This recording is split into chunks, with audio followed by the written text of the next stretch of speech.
नमस्कार दोस्तों, आज के इस वीडियो के अंदर हम आपके लिए एक नई अपडेट लेकर आए हैं इनकम टैक्स रिटर्न फाइलिंग को लेकर। Income tax return filing assessment year 2026-27 यानी कि फाइनेंशियल ईयर 2025-26 की आईटीआर अब आप ऑनलाइन फाइल कर सकते हैं। सरकार द्वारा इनकम टैक्स पोर्टल द्वारा अब आपको ऑनलाइन जो है वो यहाँ पर फैसिलिटी जारी कर दी गई है। तो आप देख सकते हैं, आप अपने income tax return 31 March 2026 for assessment year 2026-27 सीधा आप लॉगिन करके आ जाइए, आपको पेज पर ही मिल जाएगा। आप यहां पर फाइल नाउ पर क्लिक करेंगे। जैसे ही आप फाइल नाउ पर क्लिक करेंगे, आप यहां पर अपनी इनकम टैक्स रिटर्न जो है वो फाइल कर सकते हैं। आइए देखते हैं, यहां पर फाइल नाउ पर हमने क्लिक किया, यहां पर आपका इनकम टैक्स रिटर्न आ गया। आपको सिलेक्ट करना है assessment year 2026-27, current assessment year हो गया। ये ऑनलाइन मोड आपको सिलेक्ट कर लेना है, कंटिन्यू पर क्लिक कर देना है। अच्छा, हमारा यहाँ पर ड्राफ्ट पड़ा हुआ है। अगर आप नया फ्रेश फाइल कर रहे हैं तो यहाँ पर स्टार्ट न्यू फाइलिंग पर आपको क्लिक कर देना है। जैसे ही आप क्लिक करेंगे, आपसे सवाल पूछा जाएगा कि आपका स्टेटस क्या है, इंडिविजुअल है, एचयूएफ है या कोई अदर है। तो उस केस में आपको जवाब देना है। तो हम यहाँ पर इंडिविजुअल जो है वो सिलेक्ट कर लेते हैं। 2 मिनट इसमें लोडिंग का टाइम आपका थोड़ा सा ले लेता है। प्रोसीड पे यहाँ पर क्लिक करेंगे। अब यहाँ पर आप देख सकते हैं आईटीआर फाइलिंग कौन सी यहाँ पर ऑनलाइन आ चुकी है। तो यहां पर आप देख सकते हैं आईटीआर 1 फॉर्म और आईटीआर 4 फॉर्म जो है, ये 2 फॉर्म जो है वो आपके लिए ऑनलाइन आ चुके हैं। अच्छा, इसमें खास बात ध्यान रखिएगा, आईटीआर 1 के लिए आपकी ड्यू डेट है 31 जुलाई 2026 और आईटीआर 4 के लिए आपकी ड्यू डेट होगी 31 अगस्त 2026। तो अभी अगर आपको जो फॉर्म फाइल करना है वो आईटीआर 1 फाइल करना है। आईटीआर 4 जो है उसके लिए 1 महीना और एक्स्ट्रा आपके लिए दिया गया है। अच्छा, सवाल ये आता है, क्या अभी से हम आईटीआर फॉर्म जो है वो भरना स्टार्ट कर दें? सिंपल सा जवाब ये है कि आपको थोड़ा सा अभी वेट करना चाहिए, क्योंकि अभी तक 31 मई जो है वो अभी तक नहीं आया है। जब तक 31 मई नहीं आ जाता तब तक आप अपने इनकम टैक्स रिटर्न जो है वो ना भरें। अच्छा, ऐसा क्यों कह रहे हैं?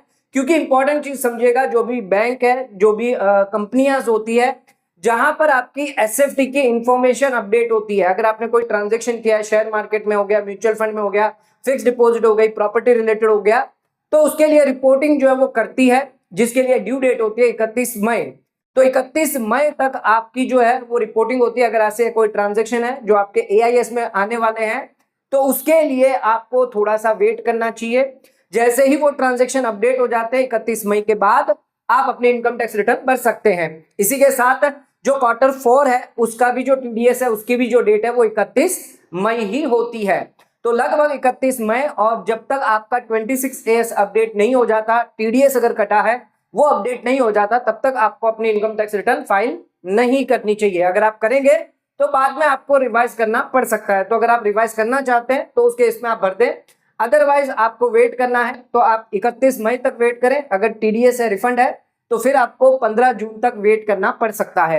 हालांकि ये फॉर्म जो है वो ऑनलाइन आ चुके हैं। जिनका ज्यादा कोई ट्रांजैक्शन नहीं है, नॉर्मल है, तो वो आप यहाँ पर भर सकते हैं। अच्छा, भरना किन किन को, ये भी ध्यान रखिएगा। अगर आप इंडिविजुअल है, रेसिडेंट है, सैलरीड पर्सन है, 2 हाउस प्रॉपर्टी इस बार आईटीआर 1 और आईटीआर 4 के अंदर आपको अलाउ की जाएगी।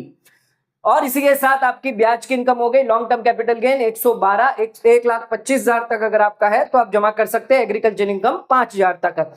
बिजनेस वालों के लिए, कैपिटल गेन वालों के लिए ये आईटीआर फॉर्म अभी नहीं है, ये ध्यान रखिएगा। अब यहां पर आपको प्रोसीड पे क्लिक कर देना है, ओके बटन यहां पर आपको दबा देना है। लेट गेट स्टार्टेड पे आपको क्लिक करना है। जैसे ही आप क्लिक करेंगे आपसे सवाल पूछा जाएगा, क्या आपकी total income basic exemption limit से ज्यादा है? आपको यस कर देना है। अगर आपकी बेसिक एग्जम्पशन लिमिट से कम है, 4 लाख से अगर कम इनकम है, तो फिर आपसे सवाल पूछा जाएगा, करंट अकाउंट में क्या आपने 1 करोड़ रुपया ज्यादा जमा किया हुआ है? क्या आपने फॉरेन ट्रैवल 2 लाख से ज्यादा किया है, या इलेक्ट्रिसिटी का 1 लाख से ज्यादा कंजम्पशन किया है, या आपने सेविंग अकाउंट के अंदर, या आपका बिजनेस है, टर्नओवर है, प्रोफेशन है, क्राइटेरिया दिए गए हैं। अगर उस क्राइटेरिया में आते हैं तो आपको यहाँ पर क्लिक करना है। अच्छा, ये कब करना है? जब आपकी income below basic exemption limit है, 4 लाख से अंदर है। 4 लाख से ज्यादा है तो आपको यहाँ पर taxable income is more than basic exemption limit है, तो इस पर क्लिक कर देना है। यहाँ पर नीचे आ जाना, आपको कंटिन्यू पे क्लिक कर देना है। अब आपका ये फॉर्म जो है आईटीआर 1 जो है वो अभी खुल जाएगा। सबसे पहले आपको बेसिक इंफॉर्मेशन देना है। ध्यान रखिएगा, बेसिक इंफॉर्मेशन में हमारे पास 3 नई अपडेट आई है। सेकेंडरी मोबाइल नंबर हो गया आपका, सेकेंडरी ईमेल आईडी हो गई और सेकेंडरी एड्रेस हो गया।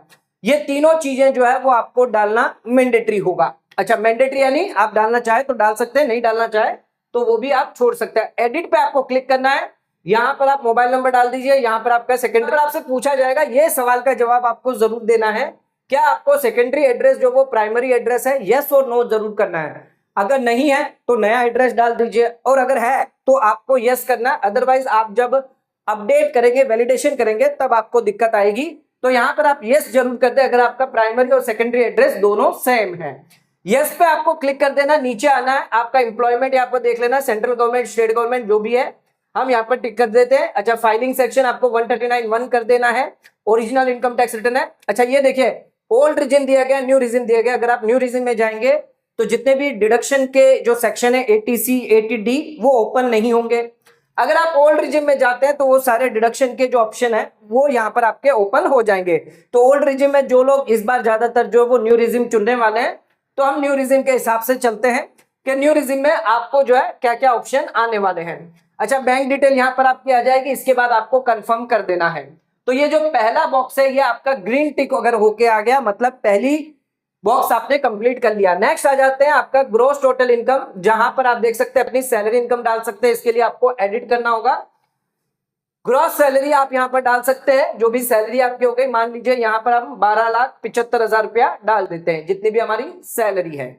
नीचे आ जाना, यहां पर आप देख सकते हैं आपको यहां पर जो है सैलरी का पूरा आ गया, आपका स्टैंडर्ड डिडक्शन सब यहां पर 75,000 रुपया आ जाएगा। 12 लाख रुपया आपकी नेट सैलरी इनकम आ गई, सैलरी का ये पोर्शन हो गया। अब ये आ जाता है हाउस प्रॉपर्टी रिलेटेड, तो यहां पर अब आप 2 हाउस प्रॉपर्टी की डिटेल डाल सकते हैं। डिटेल कैसे आपको डालना है, इस पर क्लिक करना है, यहां पर दिया do you want to add breakup value, yes, another पर क्लिक कर दीजिए।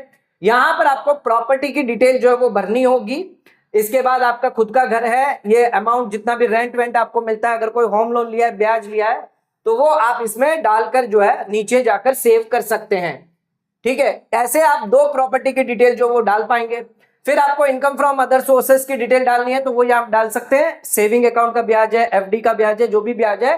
एडिट करके आप यहां पर इस पे क्लिक करेंगे, या फिर यहां पर एड अनदर पर क्लिक करेंगे।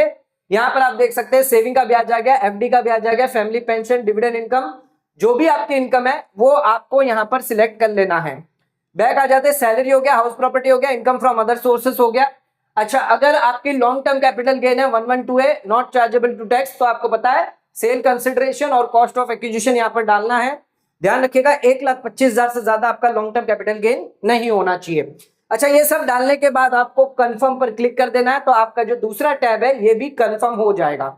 फिर आपको टोटल डिडक्शन में देखना है, क्योंकि न्यू रिजिम है, ओल्ड रिजिम नहीं है, तो कुछ ही टैब खुलेंगे जो न्यू रिजिम में आपको मिलते हैं। एक तो आपको 80CCD2 मिल जाएगा, एक अग्निपथ स्कीम का आपका हो जाता है।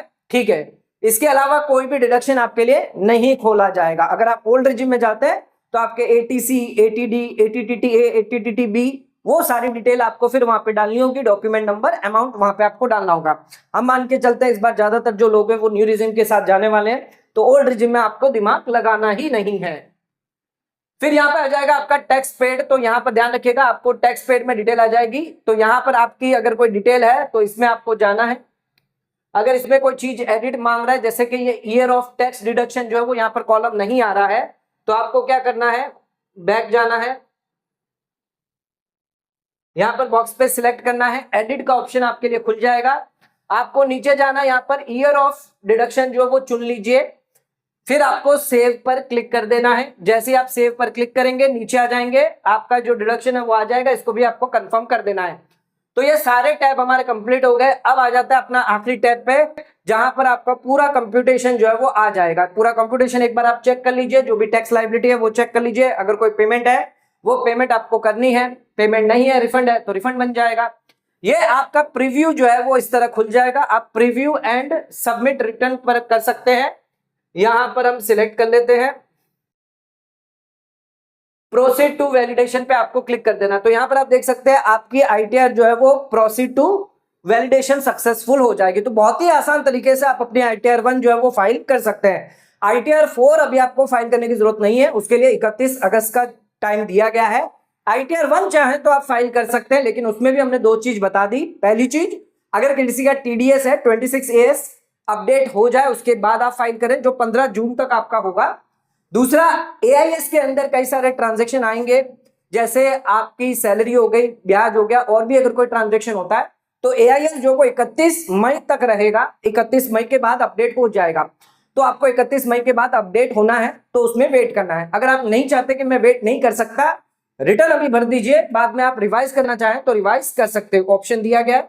लेकिन ध्यान रखिएगा यहां पर अगर आप अभी ना भर के समय के बाद भरे, क्योंकि 31 जुलाई तक का समय दिया गया आराम से, तो आप बाद में भी भर सकते हैं, जल्दबाजी ना करें, एक बार प्रॉपर सब चीजें अपडेट होने दें, तब जाके आप रिटर्न फाइल कर सकते हैं। हमसे अगर आप फाइल करवाना चाहते हैं तो दिए गए नीचे नंबर पर आप हमसे कांटेक्ट कर सकते हैं, व्हाट्सअप कर सकते हैं, डिटेल अपनी प्रोवाइड कर सकते हैं। ऑनलाइन आपकी जो रिटर्न है वो फाइल करवा दी जाएगी, बहुत ही मिनिमम रेट के हिसाब से। तो ITR 1 जो है वो यहाँ पर ऑनलाइन आ चुका है, ITR 4 भी आ चुका है। तो जिन लोगों को अभी तक अपना इंतजार था रिटर्न भरने का, वो अब अपने आसानी से रिटर्न भर सकते हैं। आप खुद से भी भर सकते हैं, अगर आप चाहते हैं गाइडेंस प्रॉपर मिले तो आप हमसे कांटेक्ट कर सकते हैं। दोस्तों, आज का वीडियो अगर आपको पसंद आए तो वीडियो को लाइक शेयर सब्सक्राइब करना ना भूलें, वीडियो को ज्यादा से ज्यादा शेयर करें ताकि और लोगों तक इसकी नॉलेज पहुंच सके। आज का वीडियो समाप्त करते हैं, धन्यवाद।